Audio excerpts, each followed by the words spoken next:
औज़ुबिल्लाहि मिनश्शैतानिर्रजीम बिस्मिल्लाहिर्रहमानिर्रहीम। मोहतरम ख़वातीन हज़रात, बहुत से हमारे व्यूअर्स ऐसे हैं कि जो ऐसी चीज़ों के बारे में जिनका रोज़मर्रा की ज़िंदगी में इस्तेमाल कर रहे होते हैं, उनकी अफ़ादियत के बारे में और उनके मेडिकली जो फ़वाइद होते हैं उनके बारे में वो सवाल करते हैं। और काफ़ी हमारे व्यूअर्स जो हैं उन्होंने ज़ाफ़रान यानी सैफ़रॉन के बारे में बात करने के लिए कहा है और उसके जो हेल्थ पर रिलेटेड पॉजिटिव जो चीज़ें होती हैं या हमारी सेहत पर उसके जो मुस्बत असरात होते हैं उनके बारे में जानने के लिए उन्होंने कहा है। तो आज मैं आपको उसके बारे में थोड़ी सी मालूमात देता हूँ। सो ज़ाफ़रान के बारे में जानिए इस वीडियो में। ज़ाफ़रान का इस्तेमाल जो है वो हमारे ख़ित्ते में काफ़ी अरसे से किया जा रहा है और इसका इस्तेमाल जो है तो मुख्तलिफ़ किस्म के पकवानों में खुसूसन जो स्वीट डिशेज़ होती हैं उनमें किया जाता है। और कुछ एरियाज़ ऐसे हैं जो हमारे पहाड़ी इलाके हैं, शुमाली इलाका जात हैं, कश्मीर, वहाँ पर इसको चाय में भी, कहवे में भी इसका इस्तेमाल किया जाता है। और दुनिया में सबसे बेहतरीन ज़ाफ़रान जो है वो पैदा भी कश्मीर में ही होती है। सो ज़ाफ़रान जो है अगर ये अवेलेबल है, काफ़ी एक्सपेंसिव है, लेकिन अगर किसी को ये दस्तयाब है तो इसके बहुत से बेतहाशा फ़वाइद हैं। इसका अगर आप इस्तेमाल करते हैं तो सबसे पहली चीज़ जो है वो ये है कि ये फ़ाइबर है और फ़ाइबर जो है वो आपकी जो निज़ाम इंहिज़ाम है उसके लिए बेहतरीन रहता है। तो इसके साथ आपके हाज़मे का निज़ाम बेहतरीन रहता है।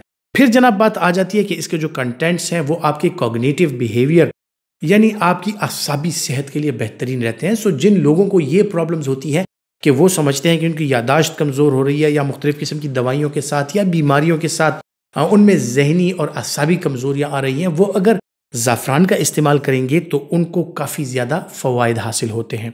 फिर इसी तरह जो यादाश्त की कमज़ोरी का मैंने ज़िक्र किया, इसी तरह जो दायमी कमज़ोरियाँ होती हैं, जो लोग साइकेट्रिक डिजीज़ का शिकार होते हैं, जिन लोगों को नफ्सियाती बीमारियां होती हैं, वो अगर इसका इस्तेमाल करें मुख्तलिफ़ किस्म के पकवानों में या स्वीट डिशेस के ऊपर अगर उसका इस्तेमाल करें तो इसके साथ उनको काफ़ी फ़ायदा हासिल होता है।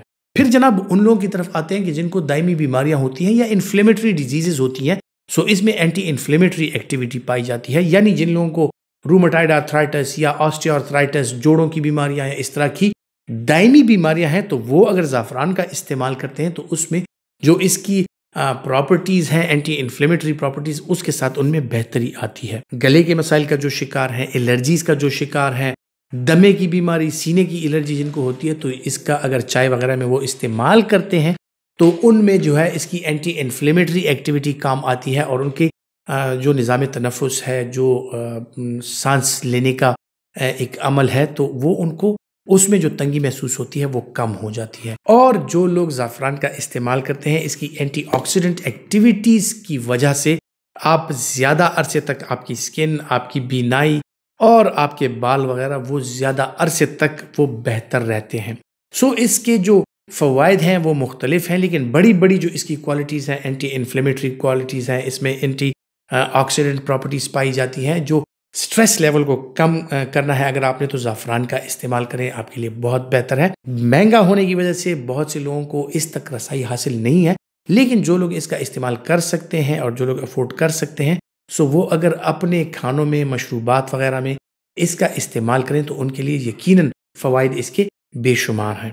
ख़वातीन हज़रात, उम्मीद करता हूँ कि ज़ाफ़रान के हवाले से जो खुसूसियात मैंने आपको बताई, उसके जो फ़वाइद आपको बताए, वो आपके लिए फ़ायदेमंद साबित होंगे। और अगर आप समझते हैं कि ये तज़किरा आपके लिए फ़ायदेमंद और मालूमाती है तो ये दूसरों तक ज़रूर पहुँचाएँ, इस वीडियो को ज़्यादा से ज़्यादा शेयर करके। अपना बहुत सा ख्याल रखिएगा। अल्लाह हाफ़िज़।